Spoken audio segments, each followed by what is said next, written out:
Would you like to grow your own food, to be confident in what you and your family are eating?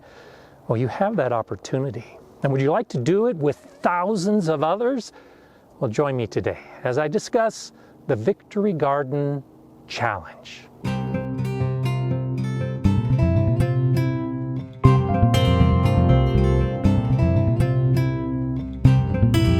Hi, I'm Gardener Scott, and it's winter in my Colorado garden.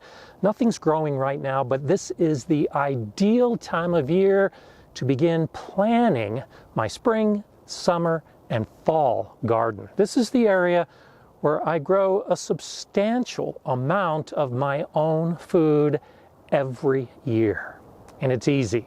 I'll go ahead and share a lot of tips in this video as we continue, but let's get into the concept of a victory garden.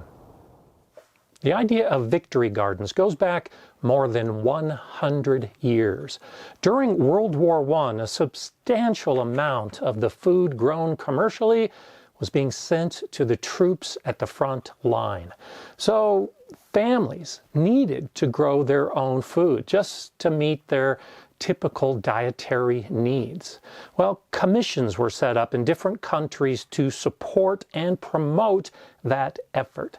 In the beginning, they were known as war gardens. And then in 1917, Liberty Gardens became a very common phrase. But as it became apparent that the Allies were headed to victory, they were called victory gardens. And they were quite successful, producing a substantial amount of the produce that the United States and the Allies were eating.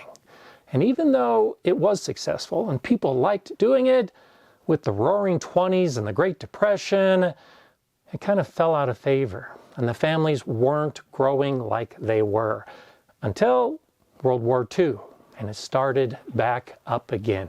In the United States, with the promotion of victory gardens, in 1942 there were 15 million victory gardens. In 1943 there were 20 million. And by the end of the war, about 40% of the produce in the United States was being produced at home. And it should come as no surprise what happened next. The victory gardens went away at the end of World War II. People no longer needed to grow their own food, so many of them didn't. And now, even though we're not in the same midst of a world war, Survival Garden Seeds is trying to recreate the concept, the idea that we have large numbers of people growing their own food. And this is where the Victory Garden Challenge comes in. Survival Garden Seeds is hoping that 50,000 families will begin growing their own food. That's minuscule compared to the millions that actually were doing the same thing in World War II. But it shows that if millions could do it then, well, then thousands can do it now. It begins by coming out on a winter's day and deciding where you're going to grow your family's food. Now, most of the food that we're going to be growing in a garden comes from plants that like to have at least 6 to 8 hours of direct sunlight every day. So you need to choose a spot, like I have, that gets full sun. No trees in the way, no buildings in the way. It's open to the air and the light. It's also a good idea to try to choose a location that is near a water source.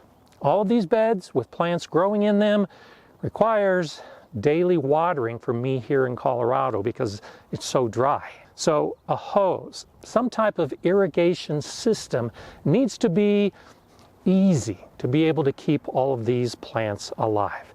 And why do it in the winter? You may need to build beds. I like raised beds. So between building the beds, filling the beds with good soil, planning what I'm going to grow, and getting the seeds, that all takes a few months.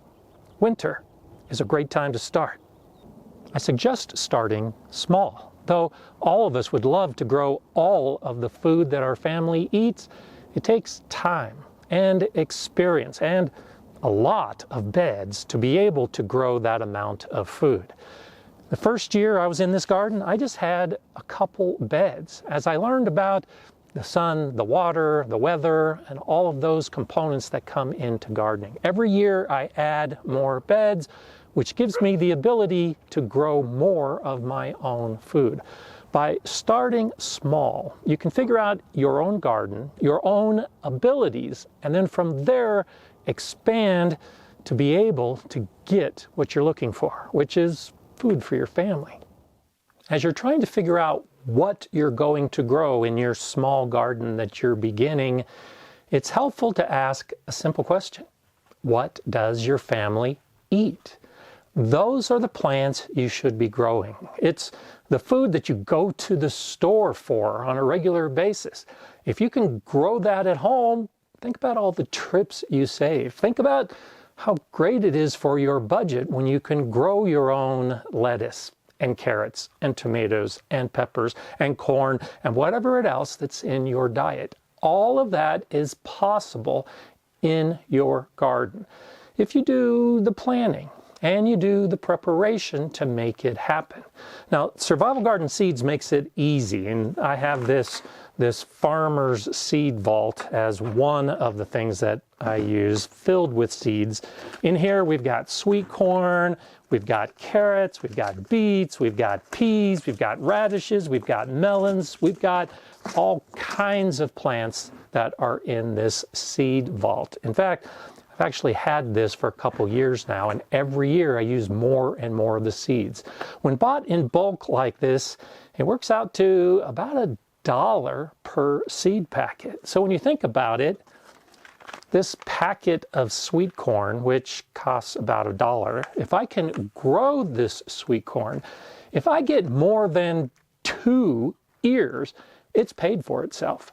And if I get the dozens of ears that are possible by planting all of these seeds, I'm essentially making money. And that holds true with all of the other seeds that you have to choose. Try to avoid growing plants that you hear others are growing and growing well if it doesn't fit with your diet. Now, I'm a gardener. I grow all kinds of plants every year. And some of those plants I grow just to see if I can grow them, even if it's something that I don't plan to eat. But when you're growing a victory garden for the purpose of producing the produce, the food for your family, you need to be more selective. And yes, in some respects, it becomes a job. It's work to do all this planning and this preparation and this growing. But it's worth it in the end. All of my vegetable beds that I'm growing in outdoors give me about 40, sometimes 50 pounds, maybe even more of produce every year. So when I'm growing cucumbers, I'm getting 40 to 50 pounds of cucumbers in a bed. When I'm growing squash, I can easily get more than 40 to 50 pounds of squash in a single bed. Now, sure, spinach and lettuce and the lightweight vegetables may not add up to the weight, but the volume, the number of plants that you can grow in a single bed will boggle your mind. That's where a lot of these seeds come in, because everybody knows about watermelon and broccoli and basil and black-eyed peas and cabbage and eggplant. These are all the kind of seeds that you should think about when you're trying to grow the food for your family. And think beyond just the plants that you're going to harvest. A lot of these, like the melons and the squashes, require pollinators that come to your garden. Well, you need to think about growing the flowers as well. And Survival Garden Seeds has this functional flower garden kit. Now, within this kit, and again, the seed packets average about $1 per package when you buy it in bulk like this, with 36 different flower packets. Some of these are designed to attract the pollinators to the garden.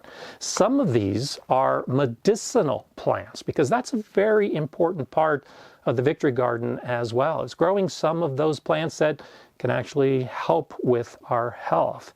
And some of these plants as well offer an edible option. There are a lot of flowers and a lot of parts of flowering plants that we can actually add to a salad, make as a side dish, add it to our typical diet.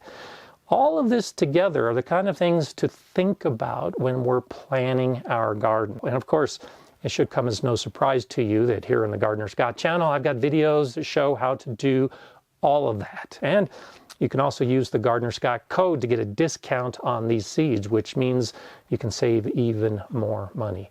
The Victory Garden Challenge is designed to get support. You can actually join a group on Facebook once you sign up and get help from others. I'm on there all the time with people asking questions about their garden, and I, among many other knowledgeable gardeners, are helping to give those answers. So check out the link in the description below to figure out more about the Victory Garden Challenge, and I think you'll see it is something you might want to participate in and become excited about and actually make a regular part of your gardening journey. Not just during troubling times, but at all times. Every year. So don't think about this as a war. When it's over, you're going to go back to your old ways. Think about this as a beginning, a new way to garden so that you can have the food that you want for you and your family. I'm Gardener Scott. Enjoy gardening.